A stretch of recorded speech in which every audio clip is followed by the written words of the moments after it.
অশান্ত বাংলাদেশে লাগাতার হিন্দু নির্যাতন চলছে, আর সেই আবহে শহীদ বুদ্ধিজীবী দিবসে ফের সরব হলেন প্রাক্তন প্রধানমন্ত্রী শেখ হাসিনা।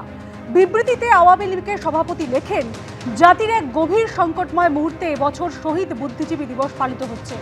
স্বাধীনতা বিরোধী এবং বুদ্ধিজীবী নিধনকারীদের দোষরা দেশি বিদেশি ষড়যন্ত্রের মাধ্যমে নির্বাচিত আওয়ামী লীগ সরকারকে হটিয়ে অবৈধভাবে ক্ষমতা দখল করে সাধারণ মানুষের উপর অমানবিক নিপীড়ন নির্যাতন চালাচ্ছে।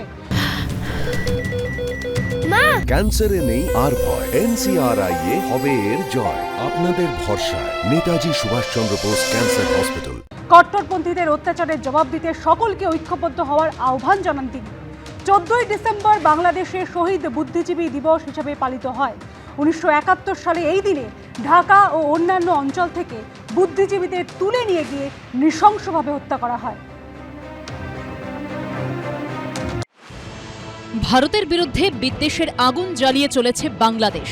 এদিকে তাদের নিজের দেশের বাজারেই জিনিসপত্রের দামে আগুন। কেনাকাটা করতে গিয়ে বাংলাদেশের নাগরিকদের কালঘাম ছুটে যাচ্ছে। ভাই নতুন আলু কত করে? 90। শুনে চমকে উঠলেন, কিন্তু এটাই সত্যি। এই ছবি ঢাকার বাজারের। সেখানে জিনিসপত্র যে দামে বিক্রি হচ্ছে তা শুনলে এপারের সাধারণ মানুষের পিলে চমকে যাবে। নতুন আলু কত করে? মানে মানুষ বলছে 110, 80, 90। আর এই যে পেঁয়াজটা বাংলাদেশিটা কত? আর ওই যে পুরনো আলুটা, পুরনো আলু দুটোই 80। কলকাতার বাজারে যে আলুর দাম কেজি প্রতি 40 টাকা, ঢাকার বাজারে তা বিক্রি হচ্ছে 90 থেকে 110 টাকায়, মানে দ্বিগুণেরও বেশি। কলকাতায় কেজি প্রতি পেঁয়াজের দর 60 টাকা, ঢাকায় সেটা 110 থেকে 120 টাকা। আর কলকাতায় যখন এক একটি ডিম 7.5 টাকায় পাওয়া যাচ্ছে, তখন ঢাকার বাজারে 4টি ডিম বিক্রি হচ্ছে 50 টাকায়, মানে এক একটি 12 টাকারও বেশি। বিগত কয়েকদিনে বাংলাদেশে নিত্য প্রয়োজনীয় জিনিসপত্রের দাম দেদার বেড়েছে, যেমন আলু, ডিম কিংবা পেঁয়াজ। সেখানে পেঁয়াজ বিক্রি হচ্ছে 110 টাকা কেজি, আলু 90 টাকা। বাংলাদেশে বিভিন্ন বাজারে ক্যাপসিকাম 300 টাকা এবং পাকা টমেটোর কেজি 130 টাকা, বিট কেজি প্রতি 220 টাকা, বরবটি 100 টাকা, চিচিঙ্গা 90 টাকা।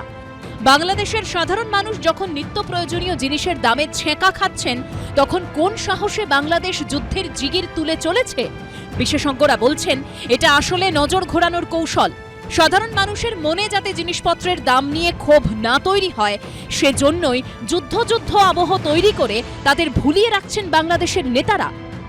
ওদের যে উপদেষ্টা করে রেখে দিয়েছে সরকার, তাদের এটা হচ্ছে একটা সাজানো খেলা। কোনো দেশই দেখা যায়, নট অনলি বাংলাদেশ, দেশের সমস্যাগুলো থেকে মানুষের চোখকে, মানুষের দৃষ্টিকে ঘোরানোর জন্য, যাতে জোট বেঁধে আন্দোলন করতে না পারে, দৈনন্দিন সমস্যার দিকে চোখ না পড়ে, তখন কিছু না কিছু লাগিয়ে দেয়।